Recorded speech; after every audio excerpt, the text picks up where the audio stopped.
Perkenalkan, saya Hafsya Nabila Putri dengan NIM 4243210037. Saya dari kelas PSKM 24A.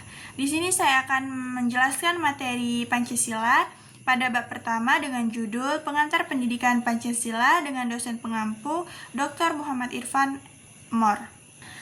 Materi pertama yaitu pengertian mata kuliah pendidikan Pancasila dan revitalisasinya.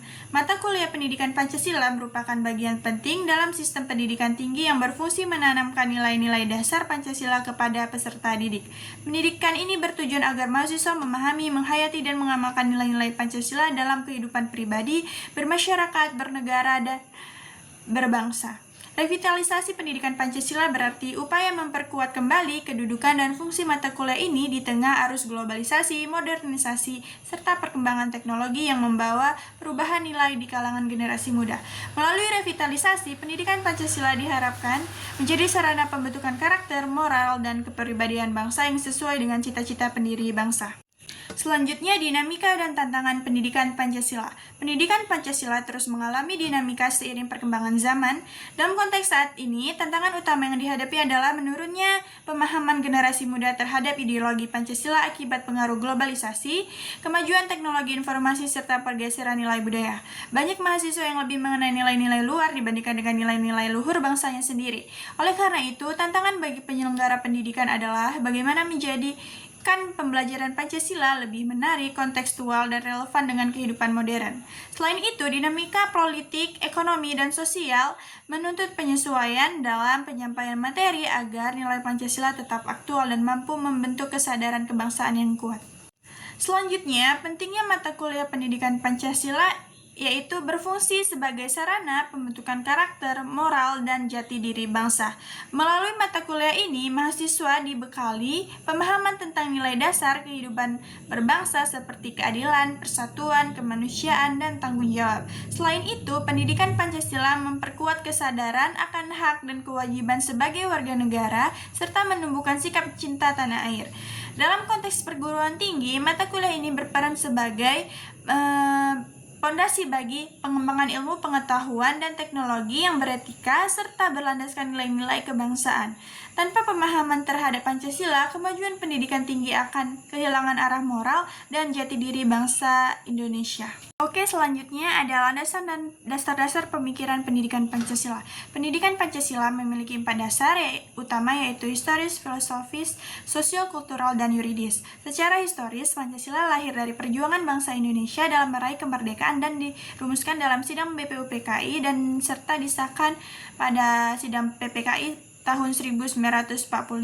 Nilai-nilai ini menjadi pedoman perjuangan bangsa yang harus diwariskan melalui pendidikan. Secara filosofis, Pancasila berperan sebagai dasar negara dan pandangan hidup bangsa yang menuntut manusia Indonesia agar berpikir dan bertindak sesuai nilai moral, kemanusiaan, dan keadilan.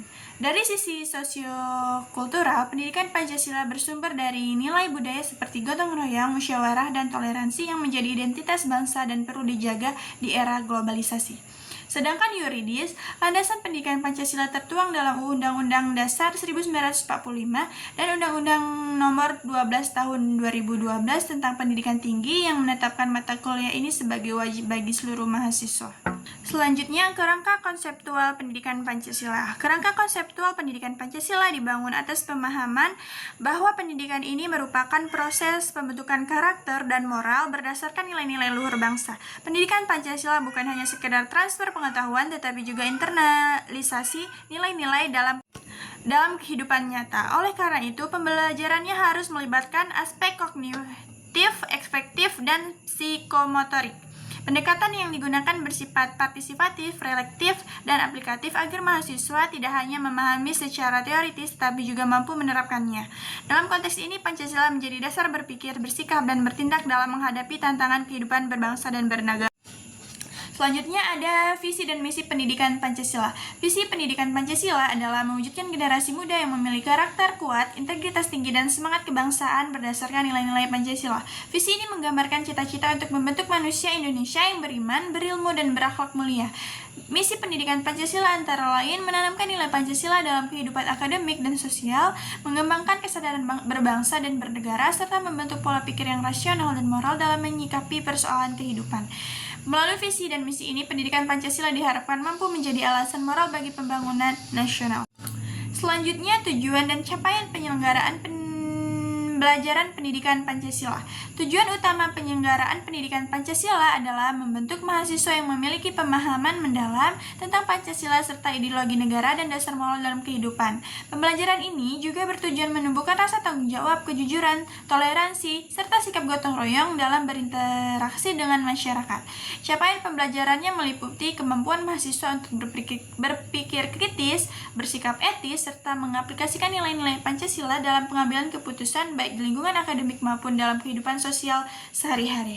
Adapun capaian pembelajaran dari mata kuliah ini adalah mencakup aspek pengetahuan, sikap, dan keterampilan. Mahasiswa diharapkan mampu memahami kedudukan dan fungsi Pancasila dalam sistem ketatanegaraan, mengidentifikasi nilai-nilai yang terkandung di dalamnya, serta mengaitkannya dalam dinamika kehidupan modern. Dalam aspek sikap, mahasiswa diharapkan menunjukkan perilaku yang berlandaskan moral Pancasila seperti kejujuran, bertanggung jawab, dan solidaritas. Sementara dalam aspek keterampilan, mahasiswa mampu menampilkan tindakan nyata yang mencerminkan nilai-nilai Pancasila dalam kehidupan sosial.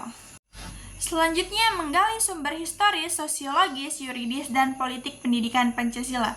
Sumber historis pendidikan Pancasila berasal dari perjuangan bangsa Indonesia dalam merumuskan dasar negara pada masa sidang BPUPKI dan PPKI. Sumber sosiologisnya berasal dari kebiasaan dan nilai-nilai sosial masyarakat seperti gotong royong, musyawarah, dan kebersamaan.